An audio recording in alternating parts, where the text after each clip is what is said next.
The story of the Ramayana was originally orally circulated.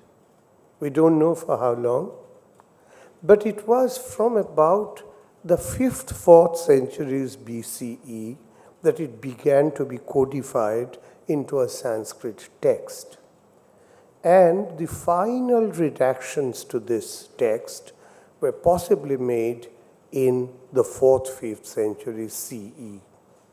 So the book was codified over 800 years to a millennium. And you can understand that once the text was codified, it became the original Ramayana, quote unquote, the Ramayana of Valmiki. It became the fixed referent for all subsequent narrations, even though the subsequent narrations on many occasions significantly deviated from the Ramayana story, as you have already heard. Now, in the Valmiki Ramayana, when I refer to Ramayana, unless mentioned otherwise, it's Valmiki Ramayana. Now, in the Valmiki Ramayana, Ram is a great dharmic king, a hero, and a divine figure, all rolled into one. The interesting thing is, if you keep in mind that the book was written over nearly a millennium, not all of that could have been written at one go. And therefore, the central core of the narrative, which is the middle 5 kandas from the Ayodhya kanda to the Yuddha kanda, were possibly written together over a period of time. Redactions were made later, but there is a certain continuity in this Rama story. The 1st and the 7th, the Vala kanda and the Uttara kanda, were written much later, towards the definitely in the first centuries, the first few centuries of the first millennium CE. And it was in these two that we get to hear that Ram was actually a manifestation of Vishnu. We are told that there is this great wicked king Ravana who's wreaking havoc on earth, and he has had this boon that he cannot be killed by the god, and therefore the god has to appear in the form of a human being and kill it, and that's why Rama is being born. Remember that through the Ramayana story, Ram is unaware of the fact that he is God. So much so that in the Uttarakanda, after his death, when he is taken to Vishnu to be finally merged back into him, he is very surprised. And then he is told that this was the reason why, cosmic, divine reason why you had to be born as a human being, but you are actually a part of an angsha of Vishnu. So, from the Valmiki Ramayana, we get a figure who is a great dharmic king, a great hero, and also a divine being, but only also. Now, the idea of the avatar more or less came into being by about the 4th, 5th century CE. Krishna, in the Bhagavad Gita, which must have been written, historians believe, between the 1st century BCE to 1st, 2nd century CE, says that I appear again and again in order to destroy the weak and protect Dharma. And therefore, destroy the wicked and protect Dharma. And therefore, the idea of Rama being an avatar was possibly mooted and accepted in the period between the 2nd century to the 4th century CE. It's interesting that there are two terms used for the appearance of the avatar.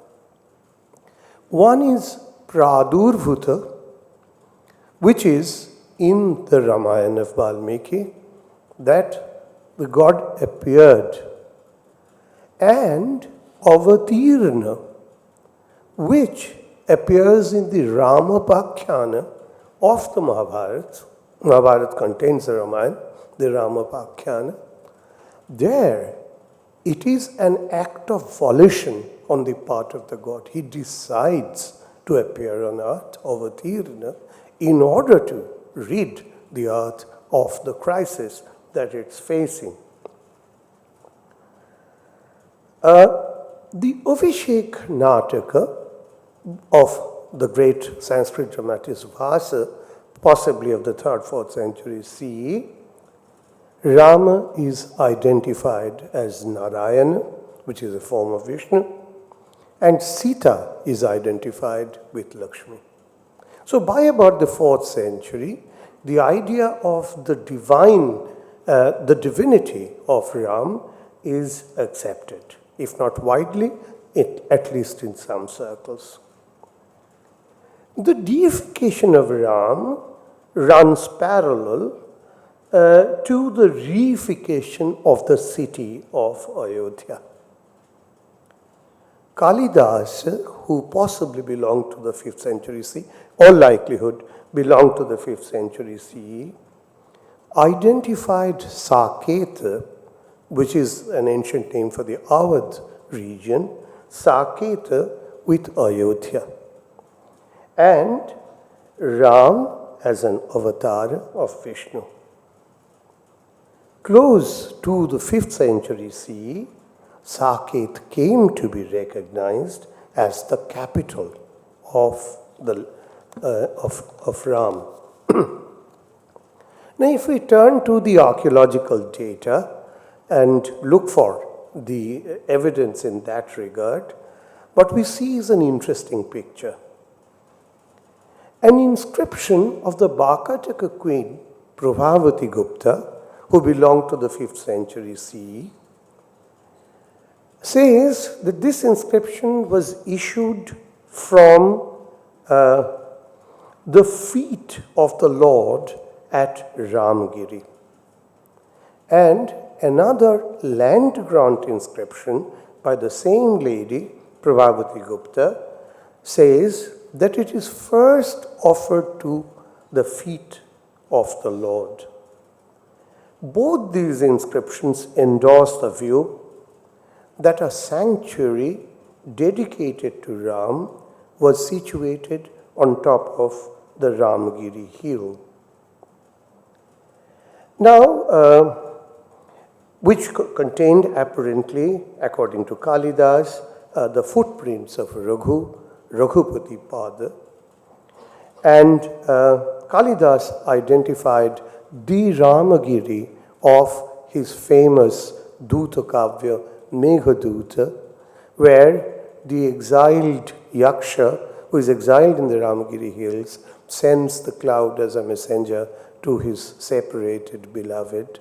And that Ramagiri, Kalidas actually identifies with the Ramagiri near the Bakataka capital, Nandivardhana, in central India, near Nagpur. Pravarasena II, the son of Prabhavati Gupta, wrote a Prakrit Kavya called Setuvandha, telling the story of Ram. He also built a temple dedicated to Rama Vishnu. This is something that I want you to notice. It's not just Ram, it's Rama Vishnu, a compound. And in his new capital, Pravarapura.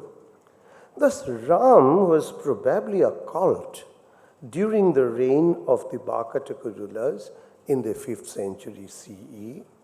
But the evidence is restricted to a very limited area around Nandivardhana, near Nagpur.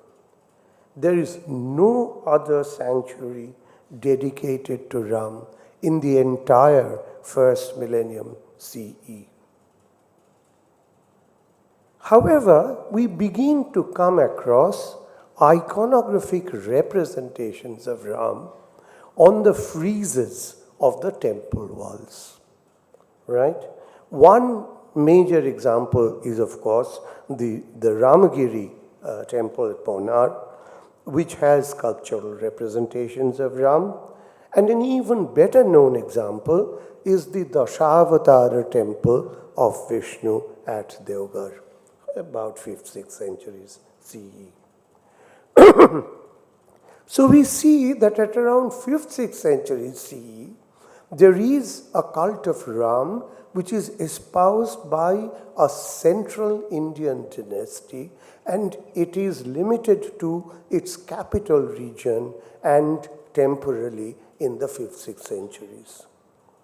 However, we see that the theme of Ram continues to appear in literature. From about the 4th, 5th centuries, a new category of literature called the Puranas began to be written, and the Vishnu Puran and the Brahmanda Puran contain accounts of Ram. The Prakrit Kavya Vasudeva Hindi, the Pomacharya of Bimalasuri that Professor Thapa mentioned, Vasa's Pratima Nataka and Avisheka Nataka, 3rd, 4th century CE, Kalidasa's Raghuvamsham, 5th century CE, Bhatti's Ravanavada, 6th century CE. Thus, the idea of Rama being an avatar of Vishnu began to be more or less well known from the Gupta period, 4th, 5th century CE. The second stage in the rise of the Ram cult can be detected in the appearance of Ram as a complete form of Vishnu. Remember that till now on, he was only an avatar, one of the 10. Actually, there were even more avatars, and it's only with the later Puranas that the number of the avatars got standardized to 10, and Ram was only one of those. By about the 10th century, we see that Ram is appearing as a complete manifestation of Vishnu, Purnavatara, right? A complete manifestation of Vishnu. And in a Jaina temple, called the Parshanath temple at Khajuraho, shows 2 images of Ram holding bow and arrow, and this was constructed at around the middle of the 10th century CE. So there's a jump from about the 5th to the 10th. Now, even though actual representations of Ram are not forthcoming during these centuries, literary texts, however, continue to provide prescriptions of how to create the idol of Ram, right? These are iconographic texts that began with the Brihad Samhita, which is the latter half of the 6th century, the Vaikhanasa Agama, and particularly Vishnu Dharmottara Purana, a Purana but primarily an iconographic text, and all of these are dated to prior to 1000 CE. All these texts give iconographic descriptions of Ram and his attendants. What is interesting is that these descriptions do not match the archaeological data. We do not have independent idols of Ram during the centuries in which these texts were being written. One would naturally ask then, why were these texts being written? Why an importance was being given to Ram? If we look at the entire evidence of these texts, we will see that no particular importance was being given to Ram. It was in order to present the entire range of the avatars that even Ram and how to create an idol of Ram was being done. It's not as if that any special significance was getting attached to Ram in these texts. Now, what about temples dedicated to Ram? We have a very small handful of examples where we do see that a temple has been dedicated to Ram. The first major example is a 12th century CE text, which construction, and till then, even if we have a few isolated examples of a Rama temple, it's not actually a temple. It's a single cella shrine adjacent to the main temple, usually dedicated to Vishnu Narayana. Ram is not the main shrine, not the main deity. A temple dedicated exclusively to Ram is first referred to in an inscription of 1145, middle of the 12th century CE, where in the Rajivalochana temple at Rajim in Raipur district, it provides an evidence of an independent temple, and this temple incidentally got first built by the Nola rulers of this region in the 7th century. It's only in the middle of the 12th century that the temple was being rebuilt, where this inscription occurs, where it mentions that it is a temple dedicated to Ram. And this was rebuilt by Jayapala, a minister of the Kalachuri king, Prithvideva II, in the middle of the 12th century. Another inscription, dated to 1193, the last decade of the 12th century, attests to the building of another Rama temple by a feudatory of the Kalachuri king Vijayasimha. Thus, the cult of Ram, when it comes to being patronized by a king or a ruling dynasty, we have only two examples: the Bakatakas, short-lived ones, 5th, 6th century CE, limited in terms of spatial influence, and the Kalachuris towards the end of the 12th century. In the 12th century, and also in the following centuries, there are very few evidence of installation of Rama idols in the Rama temples.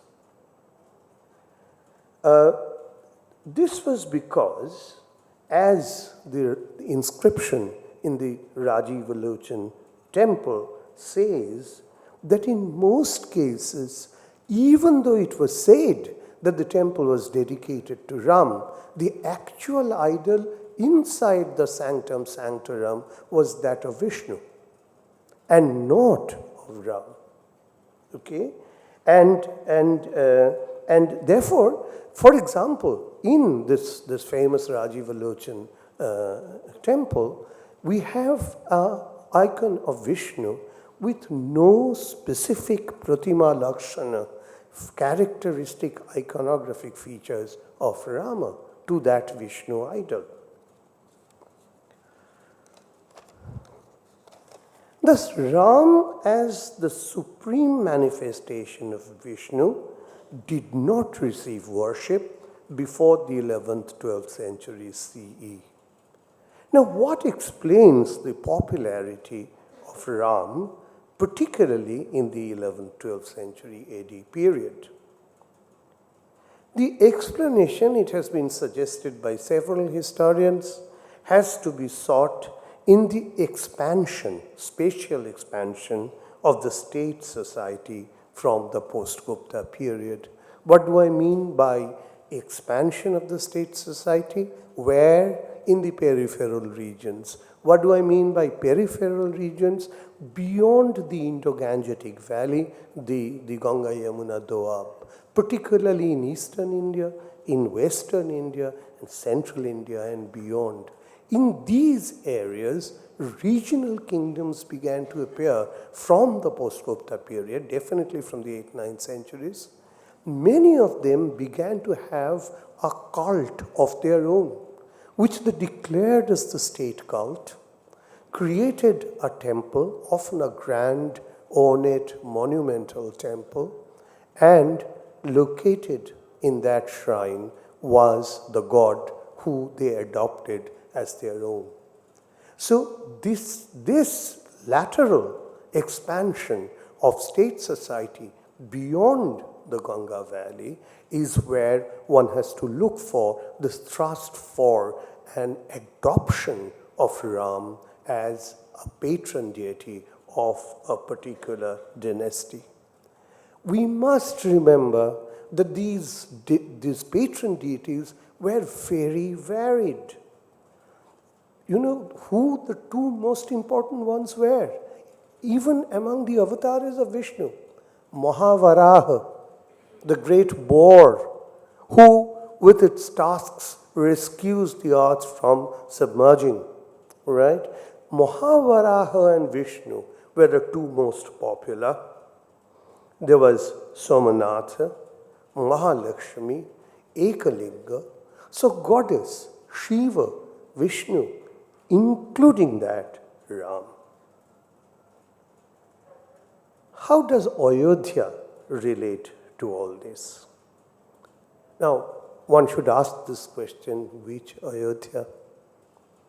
Is the Ayodhya that we know today the same as the Ayodhya as described in the Valmiki Ramayana? Well, archaeological evidence doesn't really point to that, in the fact that the description of the city of Ayodhya in the Ramayana is of a very prosperous city, a very well laid out city with straight roads and so on and so forth. That kind of the remains of a city has not been discovered in the excavations at Ayodhya. But as I said, from about the 4th, 5th century CE, the Saketa association, where Ayodhya is, with Ram and Ram's capital, right, began to be widely recognized. So this connection was made pretty early. I mean, it's not a recent connection.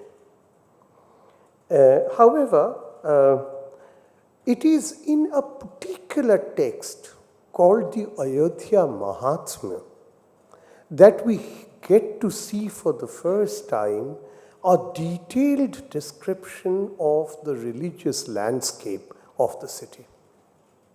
What is this text about? Many of you may actually not be aware of that. It actually is a big enough text written in Sanskrit and therefore has the right pedigree. But it belongs to a genre of texts called the Mahatmya texts, the Mahatmya literature, glorifying a particular region which is usually a major center of pilgrimage. Okay? And it actually goes back to the later Puranas, particularly the Skanda Puran, which is divided into 7 volumes, each dedicated to a particular sacred site. The Kashi Khanda, the Utkala Khanda, the Pravasa Khanda, and so on. Now, this Ayodhya Mahatmya was possibly composed not earlier than the 13th, 14th century. See, so it's a medieval text. And as befitting of Skanda Puran, of course, that one of the recensions of the Skanda Puran, in one of his khandas, the Vaishnava Khanda, claims Ayodhya Mahatmya to be a part of it. So giving it respectability. But otherwise, it belongs to that Mahatmya literature. And Mahatmya literature have been produced throughout the medieval period, and even now they're being done. From, as I said, respectable volumes to little better than chapbooks, written in the vernacular, and so on. One name that comes to my mind immediately is a lovely work by Angelica Maliner called Water and Womanhood, on the Narmada Mahatmya. You know the Hindi chapbooks on written on the glory of the sacred river Narmada and so on. So it is in this Ayodhya Mahatmya that for the first time we get to hear about the Rama Janmasthana, the Rama Sabha, and the various sacred sites, kundas, ponds, religious ponds, Sita Kunda, and various others, many kundas. This is the first time. Now, we must remember, as the author mentioned himself, and there is a particular chapter in the book dedicated to it, is that it's not as if that Ayodhya was a exclusively Vaishnavite site. There are remnants of various other things, including Islam and Sikhism, but most importantly, Shaivism. Actually, the Shaivas and the Vaishnavas fought for supremacy over, and there's a chapter dedicated to this by Valai Singh, over this, till such time as the Shaivas retreated and the Vaishnavas established themselves as the hegemonic ideology in Ayodhya. So, it's that Ayodhya Mahatmya where for the first time we get to hear that, the actual religious landscape. Ram was born in this particular place, he held his court in this particular place, and so on and so forth. Any temple? Well, no conclusive evidence of a temple archaeologically. There is one reference, it's a very interesting one reference to a temple built by a Gadavala king, late Gadavala king, in the 1190s called Jayachandra, who supposedly built a temple in the Sargadwar Ghat of Ayodhya, not in the Ramjanmabhumi, but in the Sargadwar Ghat. No remnant of that is available now. We have, except that statement made in an inscription, we have actually very little evidence to support the idea that there was ever a temple there. The explosion in the Ram cult, actually, the real popularity of Ram actually happened in the 16th, 17th centuries in the wake of the medieval Vaishnava Bhakti movements, and particularly the composition of the great hagiography of Ram called Ramcharitmanas by Tulsidas. So, all that I need to say, I must stop at this point, I've spoken for long. All that I wanted to say is this, that Ram is indeed a significant religious figure in the Hindu Brahminical religious landscape for a long time, certainly 2 millennia, but he is one among many. It's not as if that he was the central cult, patronized by ruling dynasties one after the other, continuously, temples being made, idols being made. No. He was indeed important, and the kind of importance that we get to hear today, that has been discussed, the process through which this has happened has been discussed very well by the author, but it is post-16th century, the composition of the Ramcharitmanas and the creation of institutional channels of dissemination of the text. Philip Lutgendorf has done a wonderful history of the dissemination, the transmission of the text, and that to a very large extent shaped the popularity of Rome. Thank you.